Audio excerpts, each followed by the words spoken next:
we are discussing about generation of computers. In previous video I have told about the generation of computers. There are 5 generation of computers. We will discuss in this video. It provides framework for the growth of computer history, means how the computer growth is happening each generation. We will see in this video. There are 5 generation of computers. First generation First generation of computers starts in 1942 to 1955. In this generation of computers, they have used vacuum tubes are stored to are used to store the instructions. Means they have used here vacuum tubes for storing the instruction in the computer. It has a limited storage capacity. Means we can store the that limited data in this type of computers. The speed of computer is slow, means millisecond ranges, means 10 raised to minus 3 ranges. Then binary coding is used to communicate with the machines. That In that generation, if you want to communicate with the system, we should use the binary coding format. Means binary digits are zeros and one. Computer doesn't understood the English like language. Means whatever ABCD, these are numbers. These numbers computer doesn't understood. Computer understood only the binary coding format. So if you want to communicate with the system, we use the binary coding in that generation. For example, ENAIC, EDVAC, EDSAC. These are the examples of the first generation of computers. See here, ENIAC. The full form of this is Electronic Numerical Integrator and Calculator. The year is 1943 to 46. Then EDVAC. The full form of this is Electronic Discrete Variable Automatic Computer. This is happened in 1946 to 52. Then EDSAC, Electronic Delay Storage Automatic Calculator, 1947 to 1949. Then UNIAC, means Universal Automatic Computer. These are the examples of the first generation of computers. Then what are the advantages of first generation of computers? These computers were the fastest calculating devices of their time. In that time, these are the devices are fastest calculating the data. They could perform in milliseconds. Millisecond means 10 raised to minus 3 ranges. In these ranges they could perform. Then disadvantages are unreliable. This generation of computers are unreliable to use, non-portable, limited commercial use, means for limited purpose we use this type of computers. Then constant maintenance required for this type of computers, this generation of computers. Then second generation happened in 1955 to 1964. Transitions and diodes are used to store the instruction in this generation of computers. Increased storage capacity than the earlier generation of computer, means storage capacity is increased. In first generation we can store the small amount of data. Then more than the first generation of computer, we can store the large amount of data in second generation. Then faster in speed, the speed also increased in this generation of computers in microsecond ranges, means 10 raised to minus 6 ranges. Then high level programming language we use in second generation of computers. In previous generation of computers, if you want to communicate with the system, we should use the binary codings. But in this generation of computers we use the high level programming languages. Means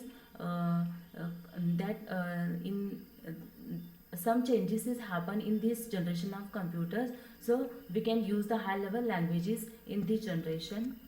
Then advantages of this: smaller in size as compared to the first generation of computers. Then more reliable than the previous generation of computers, means it is very reliable to use, less heat generated, better portability, wider commercial use. Then disadvantages is air conditioning is required. Because it produces heat, so we need here air conditioning. Then commercial production was difficult and costly. Then the production was difficult and it is very costly, because in the generation of computers we use the transistors and diode, so it is difficult to produce and it is costly. Then third generation of computer is happen in 1964 to 1975. In this generation of computers, integrated circuits are used to store the instruction. Means we use here chip. Integrated circuit means the microchips to store the instructions. Operating speed improved up to nanosecond ranges than the previous generation of computers. Nanosecond ranges means 10 raised to -9 ranges. More flexibility with input and output than the previous generation of computers. It is more flexible in the input and output functions, smaller in size and better performance. This generation of computers are size is smaller because to store the instruction we use here microchips. The computer size is smaller. We can store the large amount of data within a small chip, but in previous generation of computer the size of transistors, vacuum tubes are bigger, so size of computer is bigger. But now in this generation of computers we use the small chips to store the information, so the size of computer is reduced in this generation and it can perform better than the previous generation of computers. Then advantage is smaller in size as compared to the previous generation of computers. Easily portable means we can use the portable disk here. Less power required in this generation of computers. Commercial production was easier and cheaper. Then disadvantages are air conditioning required in many cases.